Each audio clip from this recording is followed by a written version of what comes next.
दोस्तों आज हमारी महाभारत का चैप्टर नंबर 3 का हम रिव्यू करने वाले हैं। आपने महाभारत के 2 चैप्टर तो आपने देख ही लिए होंगे और इस वीडियो में जो हम आपको दिखाने वाले हैं महाभारत का जो युद्ध हुआ था वो चित्रों के माध्यम से हम देखेंगे, क्योंकि किस प्रकार युद्ध हुआ, किस प्रकार षड्यंत्र मामा शकुनी ने रचा था और जो महाभारत के जो संरचना होती थी, जो चक्रव्यूह बनाए जाते थे, वो कैसे शकुनी मामा ने, भीष्म पितामह ने और कर्ण ने किस प्रकार उसमें चक्रव्यूह रचना की, इसमें हम इस चैप्टर नंबर 3 में जानेंगे। यदि आप हमारे चैनल पर नए हो और यदि आपने हमारे 2 चैप्टर नहीं देखे हैं तो आप डिस्क्रिप्शन में आपको इनका लिंक मिल जाएगा। आप वहां जाकर आप ये महाभारत के दोनों चैप्टर देख सकते हैं और यदि ये वीडियो खत्म होगी तो वहां पर भी आपको वीडियो शो कर जाएगा, आप वहां पर भी जाकर इसको देख सकते हैं। आइए महाभारत चैप्टर नंबर 3 को हम स्टार्ट करते हैं और रिव्यू करते हैं अपनी महाभारत चित्रकथा। आइए महाभारत का जो कुरुक्षेत्र की रणभूमि में और तीसरा पार्ट में आप सभी का स्वागत है। ये देखो, ये महाभारत का जो कुरुक्षेत्र की रणभूमि है वो तीसरा पार्ट है और ये चलते हैं भगवान श्री कृष्ण का जो इसमें विराट रूप दिखाया गया है। तो यहाँ पर हम इसका ओपन करते हैं। चलिए, ये देखिए महाभारत की जो इसमें प्रिंटिंग है वो एक कुरुक्षेत्र से दिखाई गई है और तीनों के तीनों की स्टार्टिंग जो है वो इसी तरह से है। यदा यदा ही धर्मस्य, ये वहाँ उस समय का वो है। यदा यदा ही धर्मस्य ग्लानिर्भवति भारता। महाभारत 3 कुरुक्षेत्र की रणभूमि, संपादक अंत पे चित्र दिलीप कदम। महाभारत के इस खंड में निम्नलिखित संस्कृत सम्मिलित हैं, आप इनको पढ़ सकते हैं। चलिए जल्दी से वीडियो की स्टार्टिंग करते हैं और धन्यवाद करना चाहूँगा जिन्होंने हमारे लिए ऐसा ग्रंथ की रचना की और चित्रों की उत्पत्ति की, क्योंकि चित्र हमारे जीवन में कुछ ना कुछ हमें सिखा के जरूर जाते हैं। चलिए शुरू करते हैं यहाँ से। अब यहाँ पर ये क्या है मुझे नहीं पता, आप यहाँ उसको पढ़ते रहना और आगे चलते रहते हैं। ये देखिए यहाँ पे हम इसको थोड़ा थोड़ा जल्दी चलाएं क्योंकि यहाँ पर 886 पृष्ठ हमारे हो चुके हैं।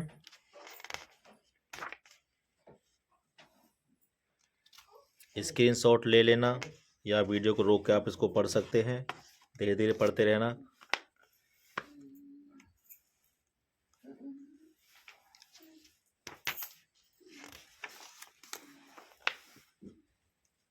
ये देखें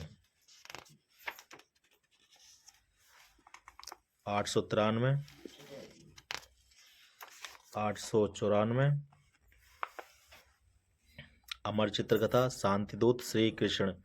यहाँ पर श्री कृष्ण शांति दूत बन के आए हैं। युद्ध से पहले कुछ कहने आए थे कि भाई आप हम शांति हैं, तो यहाँ पर भगवान श्री कृष्ण ने महल के बाहर इनको विराट रूप दिखाया, लेकिन इनके समझ में नहीं आया। इनके समझ में नहीं आया क्योंकि इनके आंखों पे जो था वो माया की पट्टी बंधी हुई थी। इनको लोग बांधने की बात कर रहे थे, तब इन्होंने विराट रूप दिखाया। पढ़ लेना आप इसको। मुझे तो मैं क्या आपको क्या बताऊँ कि भाई ये तो बहुत अच्छा हो। भगवान कहाँ रुके कहाँ नहीं रुके, यहाँ आपके दासी के घर पर रुके भगवान श्री कृष्ण। ये देखिए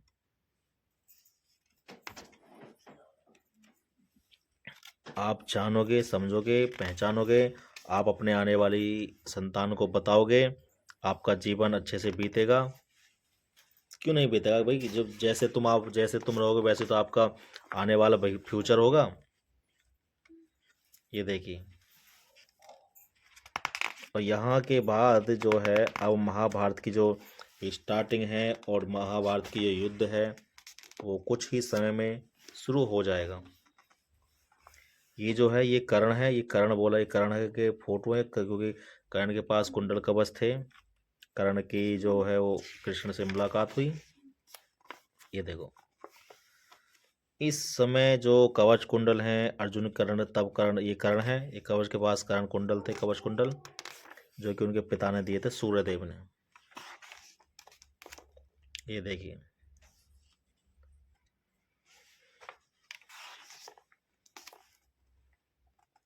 पढ़ते रहना, रोक रोक के पढ़ते रहना और कुछ समझ में ना आए तो भैया बताते रहना।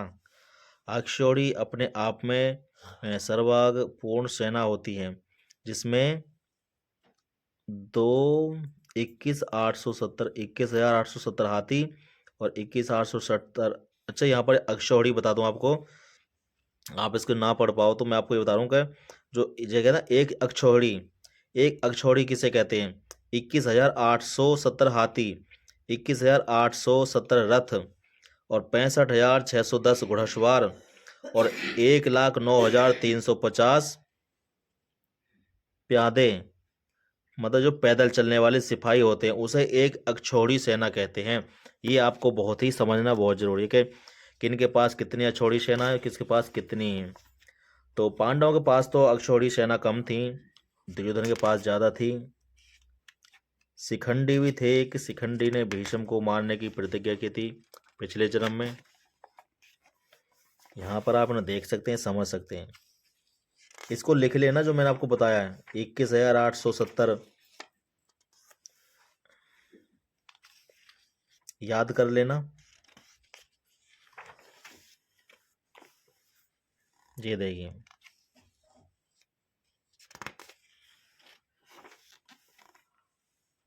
ये इनके टेंट बने थे, युद्ध के रुकने वाले थे, जिन्होंने टेंट लगाए थे, झोपड़ी से लगाई थी। इस प्रकार कुरुक्षेत्र में ये सेना है, कुरुक्षेत्र का मैदान है। अब युद्ध की स्टार्टिंग शुरू होने वाली है और आप एक एक युद्ध की रचना भी देखोगे इसके अंदर। महाभारत, ये देखो ये युद्ध है। एक तरफ पांडु हैं और एक तरफ कौरव हैं। ये कौरव की सेना है, ये पांडव की सेना। पांडव के पास जो सेना थी वो कम थी और जो इनके पास थी सेना वो ज्यादा थी। ये देखिए, यहाँ पर लिखा हुआ है अर्जुन भीम की सेना है और ये कौरवों की सेना है। सुबह सुबह मैदान में आके खड़े हो गए कि चलो भाई, हमारा युद्ध की जो स्टार्टिंग वो शुरू हो चुकी है। और ये देखो, यहाँ पर ये ऋषि मुनि कथा सुना रहे हैं। ठीक है, आप इसको पढ़ते रहना क्योंकि अभी यहाँ पर जो गीता का उपदेश भी शायद इसमें आने वाला है। ये देखो, ये सेना है इस तरह। ये किसकी सेना है? इस प्रकार चक्रव्यूह वज्रव्यूह बांधकर पांडव सेना कौरव सेना की ओर घिरे। ये चक व्यूह होता था, व्यूह रचना से हम कहते हैं। यहाँ पे शंखनाद हुआ। शंखनाद होने के पश्चात यहाँ पर धृतराष्ट्र और जो बैठे थे, धृतराष्ट्र और किनका क्या नाम था, संजय, इनमें बातचीत हो रही है। तब यहाँ पर ये अर्जुन और सेना के बीच में आगे रथ खड़ा हो गया, ये खड़ा हो गया यहाँ पर। और इस प्रकार अर्जुन ने श्री कृष्ण से कुछ ज्ञान की बातें कहीं और जहाँ पर गीता ज्ञान प्रस्तुत हुआ। ज्ञान की जो गीता ज्ञान है वो हम विस्तार से अलग से सुनाएंगे। महाभारत की जितने भी वो है वो अलग से सुनाएंगे। और यहाँ पर गीता समाप्त हो चुकी और यहाँ पर इन्होंने युद्ध के लिए प्रस्थान शुरू किया। यहाँ पर युद्ध के लिए तैयार हुए। ये देखो, यहाँ से पूरा युद्ध की स्टार्टिंग यहाँ से अब हो चुकी है। यहाँ पर अब जो है महाभारत का एक एक युद्ध हो रहा है। आप इसको रोकते रहना और इसको पढ़ते रहना क्योंकि यहाँ से जो बहुत ही अच्छा युद्ध होने चल रहा है। ये देखो, कहाँ कैसे युद्ध हुआ, किसने किसको मारा। कोई हाथी भी युद्ध करते थे, घोड़े ऐसे भागते थे, भीम भीष्म, बड़ा भयंकर युद्ध हुआ। महाभारत यदि हम जब सुनते हैं ना तो हमारे पैरों तले ना जमीन खिसक जाती है। चारों ओर खून ही खून होता था। कोई सर फोड़ रहा, कोई टांग काटता किसी की, कोई भाले से उसे गोदता, तो कोई तलवार से किसी गर्दन उड़ा देता। इतना भयंकर युद्ध, इतना भयंकर युद्ध शायद द्वापर युग में और कहीं नहीं हुआ। द्वापर युग के लास्ट में ही ऐसा भयंकर युद्ध हुआ था। ये देखो, एक बाण चलते तो कई बाण बिखरते थे उससे। क्यों? क्योंकि जो महाभारत था उसके जो जो शस्त्र होते थे, शस्त्र वो एक ब्राह्मणों द्वारा दिए गए थे। और अर्जुन को क्या पता था कि जिन्होंने मुझे शस्त्र प्रदान किए हैं मुझे उन्हीं से ही युद्ध करना पड़ेगा। ये देखो, इसमें लिखा है परित्राणाय साधूनां नाम विनाशाय न च दुष्टकृताम धर्म संस्थापनार्थाय संभवामि युगे युगे। यहाँ पर उपदेश दे रहे हैं। ये यहाँ पर इसका हिंदी अनुवाद है, आप इसको भी देख लेना भैया। चलो, आप ऐसे इसको हम दिखा देते हैं, आप इसका स्क्रीनशॉट लो, इसको पढ़ लो एक बार। ये देखो, चलो अब आगे चलते हैं। सेनापति भीष्म, यहाँ पर जो सेनापति भीष्म हैं कभी सेनापति भीष्म बनते, कभी कोई बनता, और किस प्रकार किस किस की। अच्छा, जो महाभारत जो इसमें दिखाई गई है ना, खाली चित्रों से दिखाई गई है। यदि आपको इसकी पूरी स्टोरी सुननी है ना, तो हमारे चैनल पर इसकी महाभारत की जो कहानियाँ हैं वो अलग से आएंगी। आप हमारे चैनल को सब्सक्राइब कर लो, बाकी सारी की सारी वीडियो हम आपको दिखाते रहेंगे, सुनाते रहेंगे। आपने महाभारत देख तो ली है, अब आप जब भी महाभारत की स्टोरी सुनो तो आप अपना मन की जो गति है वो यहाँ पर ले जाएं, और किस प्रकार महाभारत का युद्ध हुआ अपने मन की स्थिति को देखें। ये देखो कैसा भयानक विनाश। चारों तरफ लाशें लाशें, हाथी घोड़े मैदान पड़े रहते थे। कोई नहीं जानता था कि किसकी क्या होने वाले, किसकी जीत और किसकी हानि। ये देखो इतना भयंकर युद्ध। वो तो अच्छा है कि आपने अपनी आंखों से नहीं देखा, अगर आपने अपनी आंखों से देखा होता तो न जाने क्या होता। ये देखो युद्ध, अभी तक युद्ध ही चल रहा है, और आप इसको पढ़ते रहे ना धीरे धीरे, क्योंकि मैं तो यहाँ पर अभी से आपको पढ़ने वाला नहीं हूँ। ये देखो किस प्रकार भयंकर युद्ध चला। इसमें जितना भी युद्ध, कितने दिन, शायद 18 दिन युद्ध चला था महाभारत का। और राम का युद्ध शायद मुझे नहीं पता कितना, क्योंकि राम और रावण का जो युद्ध हुआ था उसमें रामायण में लिखा हुआ है। ये देखो दिन में युद्ध होता था, और रात को जब सूरज छिपता था उसके बाद सभी लाशों को ठिकाने लगाया जाता, फिर उनकी अंत्येष्टि क्रिया करी जाती, और इस प्रकार फिर सुबह होते ही महाभारत की स्टार्टिंग शुरू हो जाती। ये देखो भीष्म, जिन्होंने अर्जुन ने इनको बाणों से छलनी छलनी कर दिया, और यहाँ पर ये अर्जुन भीष्म जो हैं ये शरशैया पर पड़े हैं। ये ऐसे ही पड़े रहे थे जब तक युद्ध खत्म नहीं हुआ था। युद्ध समाप्त होने के पश्चात भी ये जीवित रहे। ये देखो समय जब जब शाम होती थी तो सब के सब इनके पास आके इनसे बात करते थे, और यहाँ पर अर्जुन ने एक तीर मार के इनको गंगा प्रकट की और जिनको जल दिया। पितामह भीष्म इनका नाम था। गंगा जो थी इनकी माता थी भीष्म की। यहाँ पर जो अर्जुन ने तीर चलाया था वो ये धनुष बाण मार के और गंगा की एक धारा निकली थी और इनको जल पिलाया। क्योंकि भैया युद्ध में कहाँ जल मिलेगा आपको। ये देखो ये दिखाया जा रहा है यहाँ पर, इतना भयंकर युद्ध आप देख रहे हैं। भीष्म को कितनी प्रेरणा हुई, तीरों पर पड़े थे, सर के नीचे बाण थे, हाथ पांव पैर हर तरफ दिल में छेदे हुए, हर तरफ बाण थे, क्योंकि इनको वरदान प्राप्त था। ये देखो, और कई बार तो जितने भी महाभारतीय योद्धा थे उन्होंने कई सब तरह से प्रयास किए कि भाई किसी तरह से इनको हराया जाए, किसी तरह इनको हराया जाए, लेकिन ऐसा नहीं हुआ। क्यों? क्योंकि महाभारत धर्म और अधर्म का युद्ध था। आज भारत में भी तो यही हो रहा है। यहाँ पर महाभारत 33 में आता है द्रोण की प्रतिज्ञा। ये देखो, क्योंकि लोग आज भी भारत में यही देख रहे हैं कि देखो ये कैसे युद्ध, एक तरफ सेना ये है, एक सेना ये है, बीच में गंगा की सेना, मतलब धारा बही थी, बहुत देर तक बहीती रहती थी। ये देखो, क्योंकि द्रोण प्रतिज्ञा जो बनाई है, प्रतिज्ञा पूरी करने के लिए बनती है। चलिए हमारा ये यहाँ से आगे चल रही है, युद्ध चल रहा है हमारा महाभारत का। आप इसको देख सकते हैं, इसको स्क्रीनशॉट लेकर पढ़ सकते हैं। ये देखो,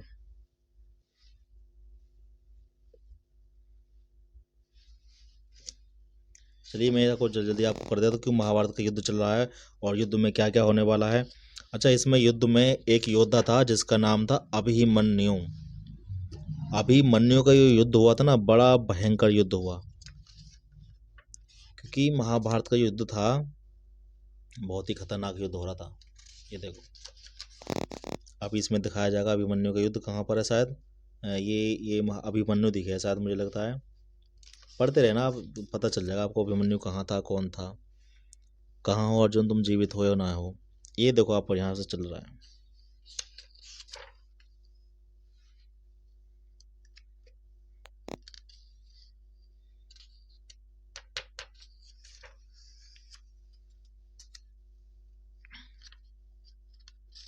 पढ़ते रहना और देखते रहना, इसको चलते रहने। अभी महाभारत का युद्ध ही चल रहा है, अभी इसके अंदर कुछ नहीं है। युद्ध में क्या क्या हुआ, कैसे युद्ध किया, ये सब मैं इसमें आपको बताया जाएगा। सूर्यास्त में पांडव पक्ष के किसी एक प्रमुख महारथी का वध अवश्य करूंगा। ये भीम द्रोणाचार्य थे, और ये देखो ये बनाया गया है चक्रव्यूह, यह व्यू है। आगे एक मुख्य द्वार पर इसको लगाया जाता, और तब जाकर इनको अभिमन्यु वध। हाँ, ये चक्रव्यूह है, और चक्रव्यूह में क्या होगा, यहाँ पर अर्जुन का वध होगा। ये देखो अर्जुन भी, वो अभिमन्यु जो था वो अर्जुन का पुत्र था, और मात्र 16-17 वर्ष की अवस्था में उसने वो युद्ध शिक्षा ग्रहण करी थी। ये देखो ये यहाँ पर ये महाभारत का युद्ध है, यहाँ पर अभिमन्यु है और चारों तरफ सेना ही सेना है, और ये अभिमन्यु के पीछे सारे भाग के पड़े थे, और इन्होंने छल से अभिमन्यु को मारा। इसकी बाजू पे प्रहार किया, इनकी टांगों में मारे, इनको रथ विहीन करा, धनुष तोड़ा, इनका अस्त्र शस्त्र तोड़े। ये देखो कितना भयंकर युद्ध हुआ था इनमें।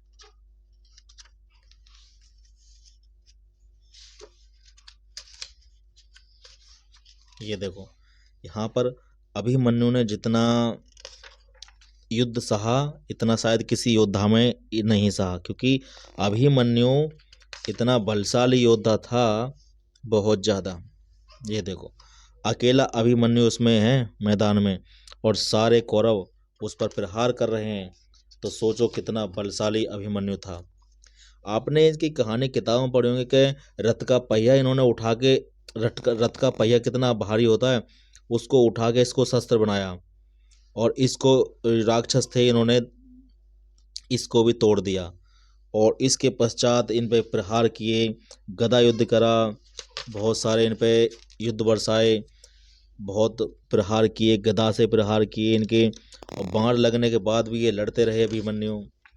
महाभारत के में एक योद्धा अभिमन्यु है, उनको वैसे जो युद्ध में मरता है उसको मोक्ष मिलता है, क्योंकि उसको स्वर्ग लोग ही जाता है, उसका जो बलिदान होता है ना, बलिदान व्यर्थ नहीं जाता।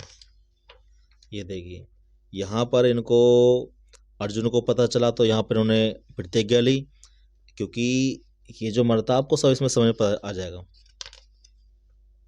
कब कैसे कहाँ उसका अभिमन्यु को वध किसके कारण से हुआ, कैसे। जयद्रथ नाम का एक राक्षस था, साला बड़ा भयंकर था वो। ये देखो जयद्रथ नाम का एक जो राक्षस था, उसकी यहाँ पर जो है प्रतिज्ञा ली कि भाई मैं इनका वध जरूर करूंगा अर्जुन ने, और इस प्रकार ये क्या है, व्यूह रचना जयद्रथ को बचाने के लिए। लेकिन अर्जुन भी भगवान श्री कृष्ण के सहायक थे, तो श्री कृष्ण ने ही ये सब खेल खेल कर इसकी मृत्यु तैयार की, जयद्रथ का वध करवाया और सूर्य ग्रहण लगवाया, जिसकी वजह से उसको लगा। ये आप सब इसमें पढ़ लेना, मैं बस जल्दी जल्दी से इसको कर के दिखा रहा हूँ आपको।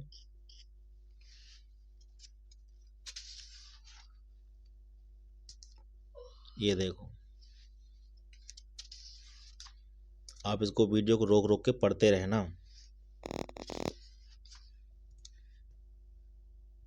दिख रही है ना, यहाँ पर इसका वध किया। अच्छा, जब युद्ध हो रहा था ना, उस समय ऐसे युद्ध होते थे कि जैसे कि किसी आज की डेट में लोग किसी का वध कर देते हैं, किसी जानवर को मार देते हैं, इस तरह से उनका वध करते थे युद्ध के अंदर। ये देखो यहाँ पर इसकी जयद्रथ की गर्दन उड़ाई, बड़ा भयंकर युद्ध है, इसको मैं क्या से शब्दों में कैसे बयां करूं मैं इसको। ये देखो, और जो जयद्रथ का सिर था यहाँ पर धड़ पे जाके गिरा, इसको वरदान प्राप्त था कि जहाँ जयद्रथ का सिर गिरेगा वो भी मर जाएगा। ये देखो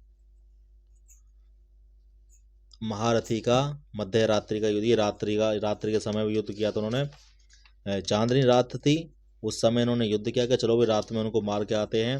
ये देखो ये नीला नीला आप देख रहे हो ना, ये रात का युद्ध है, और रात का युद्ध कैसे हुआ आप इसको पढ़ लेना। लेकिन रात के युद्ध में भी शक्तियाँ थीं, क्योंकि जितनी भी असुर शक्ति होती है ना, आसुरी शक्ति वो हमेशा रात में ही बलवान होती हैं, अंधेरे में कायम रहती हैं और वो दिन में नहीं दिखाई देती। ये देखो सारी की सारी आसुरी शक्ति है जो कि रात में बलवान रहती हैं। ये देखो 18 दिन और 1 रात युद्ध हुआ इनमें। आप इनको पढ़ते रहना, देखते रहना। ये रात्रि के समय का युद्ध है, जहाँ पर एक भीम का पुत्र था जिसका नाम था घटोत्कच। बहुत बलशाली था और शरीर में कई गुना बड़ा था। वो अपने शरीर को जितना मर्जी आकार में बढ़ा लेता था। ये देखो ये इस प्रकार इसको दिखाई दे रहा है। और ये एक समक्ष आया और एक राक्षस आया, तब जाकर इन्होंने इसकी मृत्यु लिखी। ये घटोत्कच का पुत्र, घटोत्कच है ये, जो पांडु का पुत्र था उसका, भीम का। ये देखो ये सब शकुनी मामा की चाल थी। वो सोचता कि रात में उन पे जो है अटैक करो और उस वजह से उनको हम मार देंगे, लेकिन ऐसा वहां पर कुछ भी नहीं हुआ क्योंकि उनके पास भी शक्तियां थीं।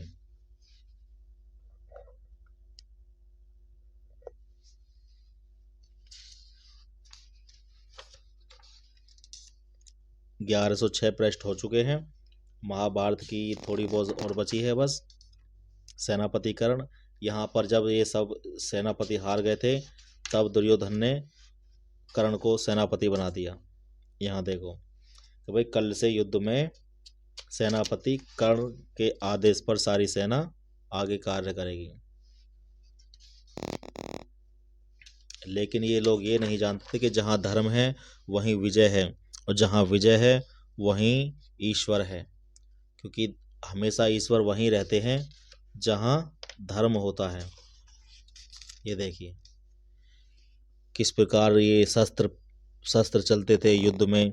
वर्षा होती, जैसे कि आज के समय वर्षा होती है ना, आसमान से बारिश की वर्षा होती है, इस तरह अग्नि के गोले गिरते थे। कर्ण की सेनापति बना दे तो इन्होंने बड़ा भयंकर युद्ध किया, अग्नि बरसाई, रथों को जलाया और ना जाने कितने कितने महारथियों को इन्होंने धूल चटाई युद्ध के मैदान में। धनुष बाण की शक्ति से चलते थे, मंत्रोच्चारण करने से इनके जो बाण थे वो चलते थे। ये देखो कोई, क्योंकि भैया ऐसे शस्त्र हम कब तक बनाएंगे, युद्ध में इतना वो नहीं होता कि हम जो तीर चलाएं। तो ये सब इनकी जो ये शक्तियाँ थीं और जिसकी वजह से ये चलते थे। ये देखो ये व्यू रचना है, ये व्यू रचना इस प्रकार है। एक व्यू रचना ये है इधर वाली, बड़ा अलग अलग है। ये देखो कई प्रकार से प्रयास किया इन्होंने कि भाई किसी तरह से हम युद्ध की इस तरह से वो बनाएं, लेकिन कौरव जो थे वो किसी भी तरह से कामयाब नहीं हुए, क्योंकि भगवान कृष्ण ही इस युद्ध के रचयिता थे और वही इस युद्ध के निर्माता और संहारकर्ता भी वही थे। क्योंकि जो सृष्टि का भार है, जो सृष्टि का पालन है, वो भगवान श्री नारायण के हाथों में है। और जो कृष्ण हैं वही नारायण थे, वही राम थे, वही विष्णु थे, वही सब थे। तो इसलिए उन्होंने ये सब जो हुआ उन्हीं की मर्जी से हुआ। ये देखो यहाँ पर एक तीर चला, एक एक कितने अनेक तीर हो गए। यहाँ पे एक धनुष चलाया और कितने सारे तीरों की वर्षा होती थी। बड़ा भयंकर युद्ध हो रहा। मुझे तो देख देख के मैं तो थक जाता हूँ कि भाई किस प्रकार मैं इस महाभारत के युद्ध को बयां करूं। और महाभारत की जो कर्ण की मृत्यु हुई वो उसके पापों के कारण हुई। क्योंकि कर्ण ने भी कुछ समय थे जो कि पाप किए थे और उन्हीं पाप के विनाश के कारण ही उनकी मृत्यु हुई। ये देखिए ये महाभारत का जो युद्ध अभी चल रहा है, मैं पूरी बुक है, ये पूरी महाभारत के युद्ध में निकल गई है। ये देखो आप इनको पढ़ते रहना वीडियो को रोक रोक के, क्योंकि ये आपके लिए बहुत ही काम की चीज़ है। ये देखो अब यहाँ पर हमारी जो ये महाभारत है समाप्त होने वाली है, लेकिन अभी इसमें कुछ पेज बचे बाकी बचे हुए। ये देखो, लेकिन हाँ आप इसको पढ़ते रहना और समझते रहना कि ये आपसे कब तक। ये देखो इसमें विदुर जो थे ना, विदुर नीति के बहुत बड़े ज्ञानी थे। क्योंकि जो विदुर नीति बनाई गई है ना, उन्होंने कभी युद्ध करने की नहीं कही, उन्होंने हमेशा दूसरों से युद्ध को टालने की बात कही। एक तरह से आपको बताऊं कि महाभारत की जो रचना है वो श्री कृष्ण ने ही की थी, और जितने भी इसमें योद्धा थे वो श्री कृष्ण की ही आत्मा के स्वरूप थे। जो शरीर थे वो सब श्री कृष्ण के ही थे। और ये देखो, ये महाभारत के अंत का युद्ध है। कर्ण वो उसका मतलब एक भीम था और एक दुर्योधन, इनका युद्ध चला। किस प्रकार इनका युद्ध हुआ, यहाँ पर इस युद्ध में बलराम भी आ गए, लेकिन भगवत तो भाई भगवान थे, बहुत वर्तमान भविष्य सब जानते हैं। ये देखो, और किस प्रकार इन्होंने दुर्योधन का वध कराया। आप इनको पढ़ते रहना, आपको इसको सब समझ में आ जाएगा किस प्रकार उन्होंने धर्म और अधर्म की अधर्म पर धर्म की विजय प्राप्त कराई, और किस प्रकार उन्होंने ये सब खेल खेला और किस प्रकार इस खेल की समाप्ति की। ये देखो, ये अर्जुन का रथ है, और रथ विहीन अंत में रथ भी जलकर भस्म हो गया जब हनुमान जी यहाँ से चले गए। ये देखो, पूरी की पूरी महाभारत यहाँ पर समाप्त हो गई है। महाभारत का जो युद्ध है वो समाप्त हो चुका है, आप इनको पढ़ सकते हैं। अब ये कहाँ कहाँ चल रही है, कैसे कैसे है, आप इसको पढ़ रहे आराम से समझ लो। ये देखो, यहाँ महाभारत की जो युद्ध की रचना है वो समाप्त हो चुकी है, और दुर्योधन यहाँ पर पड़ा हुआ है, और लेकिन अभी जीवित है, मरा नहीं है, क्योंकि जंघा तोड़ी थी इसकी, जिसके कारण इसका वध होना निश्चित था। ये देखो, ये सब समय है, क्योंकि महाभारत के युद्ध में सबका विनाश होना निश्चित था, और वही इस कलयुग में होगा। जिस प्रकार धीरे धीरे ये मनुष्य अपने अहंकार में बढ़ने लगेंगे, और जैसे जैसे इनकी आयु आगे बढ़ेगी, जैसे जैसे इस युग का अंत होने वाला होगा, तब जाकर भगवान स्वयं आएंगे और इसका विनाश करेंगे, और फिर सृष्टि की रचना दोबारा होगी। ये देखो, क्योंकि ये सब शास्त्रों में वर्णित है, दिखा दिया है, और ये इसको आप पढ़ते रहना कि अब किस प्रकार ये सब कैसे हुआ, और किस महाभारत के युद्ध के बाद किसने किसको मारा, कैसे इनको विनाश हुआ। और ये देखो, क्या ब्रह्मास्त्र है। उसके बाद एक और बचा था जिसका नाम था, जो कि गुरु द्रोणाचार्य का पुत्र था, जिसका नाम था अश्वत्थामा। अश्वत्थामा महाभारत के युद्ध के बाद पश्चात भी जीवित रहा, क्योंकि गुरु हत्या करना पाप होता है, और इसलिए उसको मारा नहीं। शास्त्रों में ऐसा वर्णन दिखाया गया कि जब तक उनको यहाँ पर वो श्राप दिया गया था कि जब तक ये धरती रहेगी, जब तक ये समय धरती पर लोग रहेंगे, तब तक तुम भी जीवित रहोगे। तो ऐसा वर्णन सुनने को मिलता है हमारे धर्म ग्रंथ में, लेकिन अब वो कहाँ है, कैसे हैं, किस हाल में है अश्वत्थामा, ये कोई नहीं जानता। लेकिन इतना जरूर पता कि सास उनको भगवान ने खुद श्राप दिया है, कुंती ने, द्रौपदी ने श्राप दिया है, तो इस धरती पर जीवित जरूर होंगे। ये देखो, आप इसको पूरी की पूरी महाभारत समाप्त होने वाली है, और अब यहाँ से जो ये सब देखो, न जाने कितनी स्त्री विधवा हुई, कितने के प्राण गए, कितनों के खून की नदियां बहीं। जिस समय महाभारत का युद्ध हो रहा था उस समय पूरी धरती कुरुक्षेत्र लाल हो गया था, क्योंकि हर तरफ खून ही खून, सर मुंडी कटी पटे, हाथ पैर, किसी में भाले लगे हुए हैं, किसी में तीर घुसे हुए हैं, कोई कैसे पड़ा है, कोई कैसे मरा हुआ है। ये महाभारत के युद्ध के पश्चात जो है वो है इनके जो पुत्र थे, कौन जीवित रहा, कौन बचा, कैसे इनका विनाश हुआ, और कृष्ण के जो वंश था उनका भी विनाश होना था, तो उनका जो वंश, उनका जो विनाश है वो किस प्रकार हुआ, और कैसे उनका अंत हुआ। क्योंकि भैया जब कृष्ण ने जो कार्य किया वो समाप्त हो गया, तो अब तो इनका भी जाना तय हो गया। ये देखो, अब ये थोड़ी भगवान श्री कृष्ण की कहानियां हैं, आप इनको पढ़ते रहना और समझते रहना और देखते रहना। युधिष्ठिर का राज तिलक हुआ है, उसके बाद युद्ध के पश्चात यहाँ पर भीम का अंत्येष्टि क्रिया की गई, जो भीष्म थे। ये देखो, भीष्म के अंत्येष्टि क्रिया करके फिर उन्होंने अपने सगा संबंधियों को अपने अपने स्थान पर भेज दिया। यहाँ पर अश्वमेघ यज्ञ से उन्होंने प्रारंभ किया कि क्या देखना चाहते थे कि कोई धरती पर कोई और भी है जो कि हमसे युद्ध करना चाहता है, लेकिन उनकी अश्वमेघ जो यज्ञ हुआ वो पूरा हुआ, जिस प्रकार उनकी दिग्विजय पूरी हुई। ये देखो, ये सब ये इस प्रकार उसके लास्ट का अंत का है, ये समझ। अभी तो इनका स्वर्गरोहणी भी आएगा। अब ये देखते रहना आप, महाभारत की इनकी जो जाने का है वो सब इसमें दिखाई देगा। कृष्ण का वंश कैसे नष्ट हुआ, क्योंकि वहाँ पर भी नारायणी सेना थी जो भगवान के देखने भगवान के बराबर थी। आप इनको पढ़ना, देख देख कर समझ सकते हैं किस प्रकार इनका अंत हुआ और कैसे इनकी जो कि सेना थी कैसे कैसे आपस में लड़ लड़ के मर गई। ये देखो, ये अब महाभारत का एंड चल रहा है। आप इसको पढ़ते रहना, समझ लेना इसमें क्या क्या है, कैसे कैसे है। ये देखो, इसमें समाप्त होने वाली है।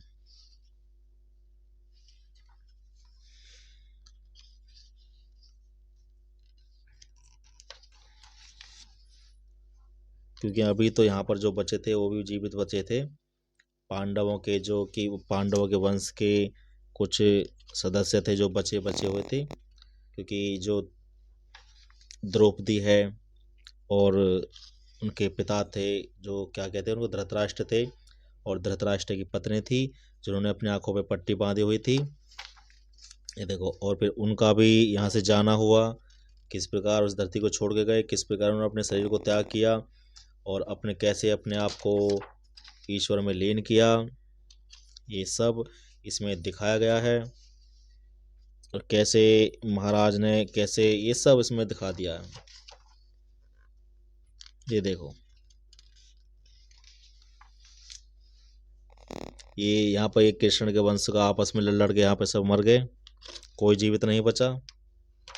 इसके पश्चात ये भगवान भी यहाँ पर कृष्ण, और ये यहाँ पर कुछ दिखाया गया, यहाँ पे बलराम, यहाँ पर कृष्ण ये अपने अपने जगह छोड़ के चले गए और भगवान में ही लीन हो गए, क्योंकि भैया जो आया है वो जाएगा। यहाँ पे कृष्ण का अंत हो गया, यहाँ पे पैर में तीर लगने के कारण। ये देखो, यहाँ पर अर्जुन आए और अर्जुन ने इनको अब ले गए जो कि द्वारका नगरी में बचे हुए थे। और इस प्रकार यहाँ से ये अर्जुन गए। यहाँ से जाने के पश्चात यहाँ से पांडवों ने भी अपना स्वर्ग यात्रा शुरू कर दिया। इनके साथ एक कुकर भी साथ हो गया था जो कि बहुत ही बलशाली थे। ये देखो, एक एक करके कैसे इनकी मृत्यु होती चली गई। लास्ट में बचे तो युधिष्ठिर और एक एक कुकर, बाकी ये गिर गिर के सब मर गए थे। ये देखो, लास्ट में इनको इंद्र का एक घोड़ा आया, रथ आया, उनको यहाँ पर स्वर्गलोक में ले गया। ये आप इनको पढ़ लेना क्योंकि ज़्यादा नहीं बची है, अब हमारी ख़त्म होने वाली है महाभारत। ये देखो, जो लोग कहते हैं कि स्वर्ग और नरक नहीं है, आपने स्वर्ग तो वहाँ पे देख लिया था जहाँ पे अर्जुन गया था, और यहाँ पे ये युधिष्ठिर हैं, ये नरक है। ये धरती नहीं है, पृथ्वी लोक नहीं है, ये नरक लोक है। आप देख लेना बड़े ध्यान से। नरक में कैसी कैसे डरावनी काला काला अंधेरा, वहाँ पे कुछ हमेशा खून की नदियाँ, वह उल्टा सीधा वहाँ पे होता है, ये नरक है। ये यहाँ पे ये नरक नहीं है, यहाँ पे देवलोक आ गया। और इस प्रकार इस महाभारत का जो विनाश है वो समाप्त हुआ। महाभारत का इतिहास आप इसको पढ़ सकते हैं। यदा यदा ही धर्मस्य ग्लानिर्भवति भारत अभ्युत्थानम धर्मस्य तदात्मानं सृजाम्यहम्। ये समाप्त हो गया। महाभारत का इतिहास है। ये गुरु पूर्णिमा है, आपके लिए बहुत ही अनमोल है। यदि आप इनको पढ़ना चाहते हैं तो आप इनको पढ़ सकते हैं। ये देखिए, ये महाभारत का इतिहास है और ये है गुरु पूर्णिमा। गुरु कौन होते हैं, गुरु क्यों जरूरत है, और ये हैं श्री कृष्ण, जो कि कुछ यहाँ पे लिखे गए हैं, विचार हैं, इनको आप पढ़ सकते हैं। और यहाँ पर कुछ नहीं, यहाँ पर महाभारत की युद्ध है भूमि है और कुछ नहीं है।